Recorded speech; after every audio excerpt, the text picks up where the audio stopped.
Well, for me, it's good morning, but to you, it's good evening.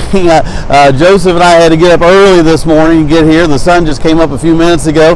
But we are standing in Niagara Falls right in front of the Tesla statue. And this is a point of interest that tourists always want to come by and see. In fact, most times when you come down here, you'll find children sitting on Tesla's lap. They're on his written out notes. But this is a great place because the view here is one of the best views around. I'll show you really quick here, okay? You want to pan around and look, and we're filming this on a beautiful October morning, so you can see the yellow and the red on the trees down there, and there are the American Falls. The Horseshoe Falls are behind us. Just a short little walk back behind us there. But Nikola Tesla is an incredible story, an incredible piece of American history. He was born in what is now Croatia and came over to America. The man was an absolute genius. When he got here, he worked for Thomas Edison, and they kind of had a falling out. And of course, you know, this was a little before my time. This would have been in the mid to late 1800s, but had a little falling out because Tesla's view of electrical power was a little different from Edison's view of electrical power. And the reason why I'm standing here to do tonight's sermon is that Tesla would see, he heard stories from Croatia about the mighty, powerful Niagara Falls, and he thought there's got to be a way to harness that power and turn it into electricity, which he was correct about that, and he had theories of how to do it and actually succeeded in doing it. But before I tell you what he did, what I'm looking at right now and what is behind me in the Horseshoe Falls, it's beautiful and it is amazing, but it is destructive. I mean, it is totally destructive. One of the things that struck me when I moved here to Niagara Falls was that there are a lot of places along the rapids where there are no guardrails. Now, I thought, for crying out loud, if a child were to stumble in there, they would be gone before you would know it. But this is amazing how destructive it is. In fact, I've seen a lot of drawings that show how the erosion has moved the falls back, because it takes these massive boulders and just turns them into dust. It's just an amazing thing. But Tesla wanted to take destruction and turn it into power. He wanted to take destruction and turn it into power. And that's what I want to talk to you about for just a quick minute here this evening. Jesus, in his very first sermon, it's recorded for us in Luke chapter 4.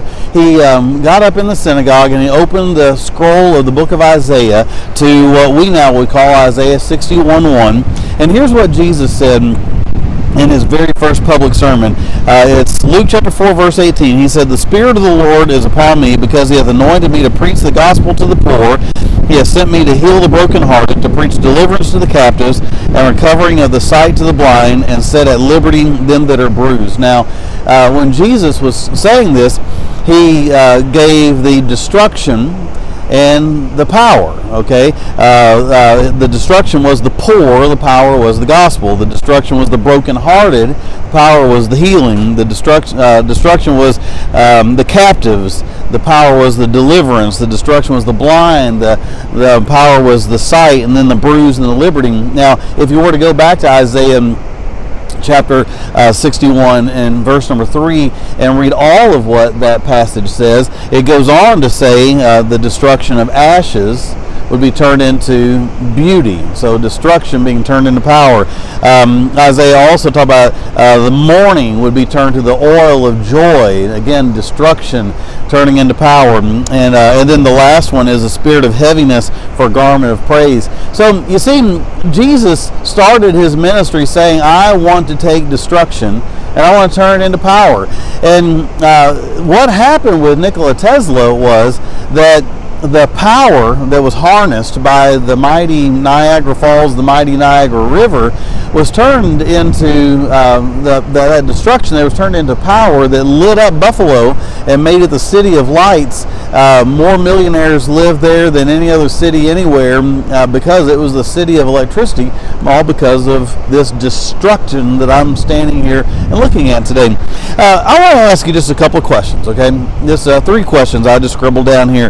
First question is this: have you ever felt destruction? Have you ever felt destruction? Has there ever been a time in your life where you just felt like the whole world is caving in? Maybe you had this great job and you lost it. Maybe you were in a relationship, a marriage that just you felt like this is really going to be amazing, and then it turned out to be horrible and abusive and a nightmare. Maybe you one day were very healthy, and then a turn of events, next thing you know, you're not healthy anymore. I think all of us have had a point in our lives somewhere where we just felt like we were being destroyed. I've been there. I don't know that you can. I just turned 54, and I don't think you can live 54 years on earth without going through some times in your life where you just feel like the world is caving in on top of you. So the question is, have you ever felt destruction? And when I ask that, I already know the answer. Of course you have. Now, there may be some young person here watching today, and the greatest trial that you've ever experienced in life might be that your little brother ate your cereal. I don't know, but I hate to break it to you, but if you live too many more years, you're going to have some destructive things happen in your life. So that's the first question: is have you felt destruction? Question number 2 is, do you believe in Jesus? Do you believe in Jesus? I want to say that I do believe in Jesus. I do.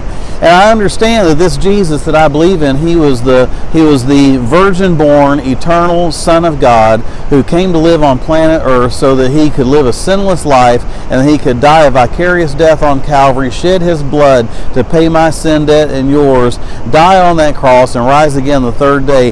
And I believe he is a God of power. On the day of his crucifixion, that looked like destruction, but 3 days later, it looked a whole lot like power to me. And it's reminiscent of his very first sermon when he listed a whole list of horrible, destructive things, but then talked about the power that can come from it. I'm just saying, I believe in Jesus with all of my heart.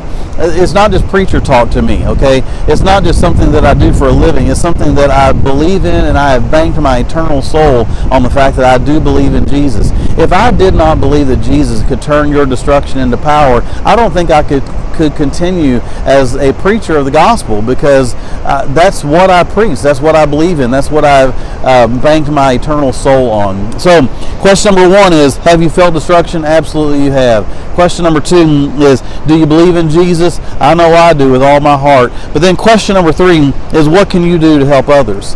What can you do to help others? I believe that sometimes God allows us to go through destructive times. I do believe that. I think there are a number of reasons why God allows us to go through destructive times. I think that sometimes God, he understands that we cling to him more. We find strength more. But I do also believe that sometimes God allows us to go through difficulties because he knows that once we get out, then we can use the power that we found to help somebody else. Let me read a verse for you. This is a pretty common verse, but it's 2 Corinthians chapter 1 verse 4 says, who comforteth us in all our tribulation, that we may be able to comfort them. So have you found comfort in God through a difficult, challenging, destructive time? If you found the power of God to help you, then what you now need to do is take that power that you found and introduce that to somebody else. You can do that. And when you start to do that, you then will find maybe part of the reason that God allowed you to go through some challenges. That is my prayer for you today. I pray that God will help you get through your destruction, and I pray you'll help somebody else get through their destruction. Hey, God bless.